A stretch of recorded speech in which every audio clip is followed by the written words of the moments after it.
blacking out the process of representation, the visual remix.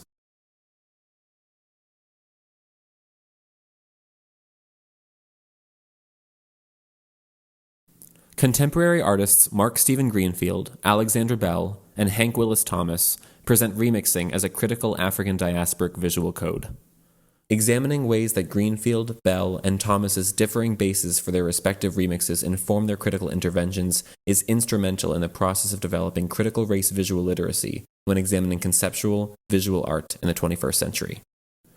Greenfield, Bell, and Thomas's visual remixes reveal how African diasporic cultural critics become organic prosecutors, through utilizing interruption, subversion, and reconstitution to indict the imperialist media industrial complex's use of Euro-white supremacist language and imagery.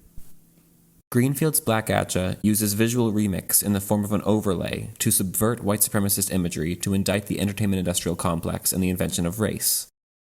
An optometrist chart layered on top of archival photographs of white individuals in blackface strips the images of their original context. Red, blue, and green variations mirror the process of visual reception. Eyesight is constituted of 3 color receptive cones, detecting red, green, and blue. By evoking the process behind vision, Black Atcha interrogates the role of eyesight in the constitution of blackness and the invention of race, a creation hinged on white supremacist moral panic and biodeterminist categorization.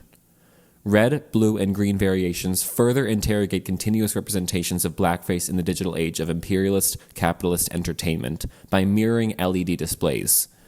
The pieces in red, green, and blue are looped moving images, only available to view through a digital screen. Referencing LED displays evokes white supremacist Hollywood color grading techniques, the popularization of photo editing, and the shift of the contemporary art world to the digital realm. In this sense, the medium of his work calls into question the role of the digital in representing blackness and contributing to the invention, protection, and constitution of the notion of race. In counter-narratives, Alexandra Bell employs red ink to establish a visual code for interrogating written language in media. Red ink is often associated with strict correction in both the media and academic industrial complexes, implying the presence of an intellectually superior authority who edits and reifies a given representation. The color red holds cultural ties to dominant demarcations in language, redlining, red flag laws, and has become a symbol of loss and deficit, being in the red. Bell appropriates these associative powers and uses her red pen to cement her visual remix as a representation of a newspaper that indicts white supremacist narratives in media, challenging hegemonic assumptions of the New York Times as a disseminator of truth. Bell's choice of medium and presentation classify her work above that of the newsroom. Archival pigment print is a high-quality, lasting reproduction that will far outlast newsprint, and her 45-inch tall reproductions cement her perceptive interruption as monumental. In No Humans Involved, after Sylvia Wynter, Bell's remix of media coverage of the Central Park Five takes on a similar form of altered newsprint, but indicts Euro-white supremacist narratives differently, using blackout and highlighter. The FBI famously used redaction in response to investigations into COINTELPRO misconduct, establishing blackout as a tool in upholding the white supremacist rule of law.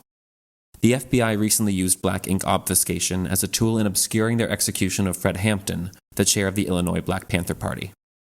By removing visual elements that distract the viewer from language that upholds white supremacist ideology, Bell's redactions do the inverse work of the FBI's. Highlighted portions in No Humans Involved indict the news and media industrial complex's deliberate use of language to continuously promote historical white supremacist ideology. Similar to the role of red ink in counter-narratives, Bell employs the highlighter in No Humans Involved, evoking another connection to the academic industrial complex. Just as Bell's red pen is a tool of correction and critique of journalistic avoidance in indicting white supremacy, Bell's highlighter becomes a tool to reveal the role of language and headlines in upholding the white supremacist rule of law. Her highlights and redactions reveal the incestuous relationship between the news and media industrial complexes that began in 1960, when cable news became profitable.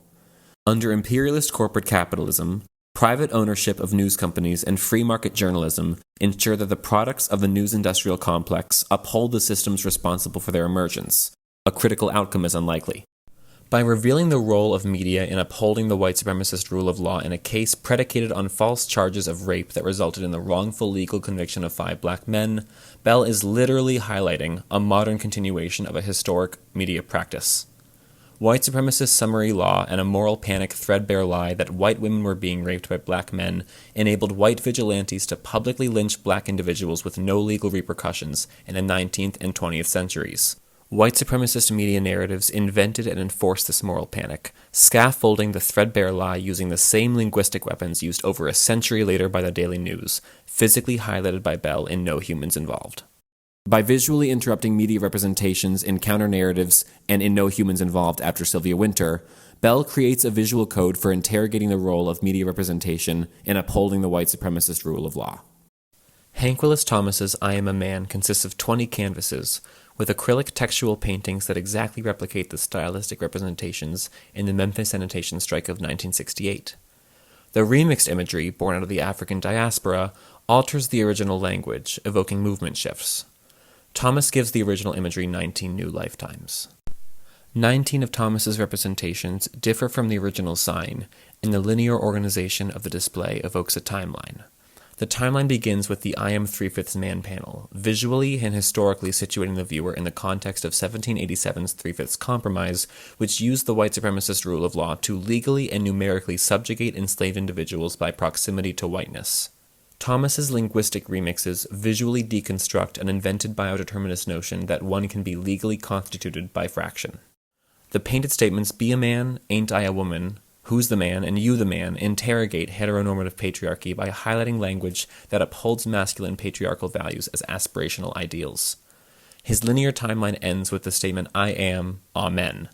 In ancient Kemet, Amen is a self-created, invisible deity, encompassing every aspect of creation.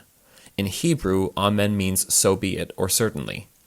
An analysis of either of these contexts leads to a radical, certain embrace of holistic, self-fashioned being and a rejection of biodeterminist constructs defined by whiteness, individuality, and heteronormative patriarchy.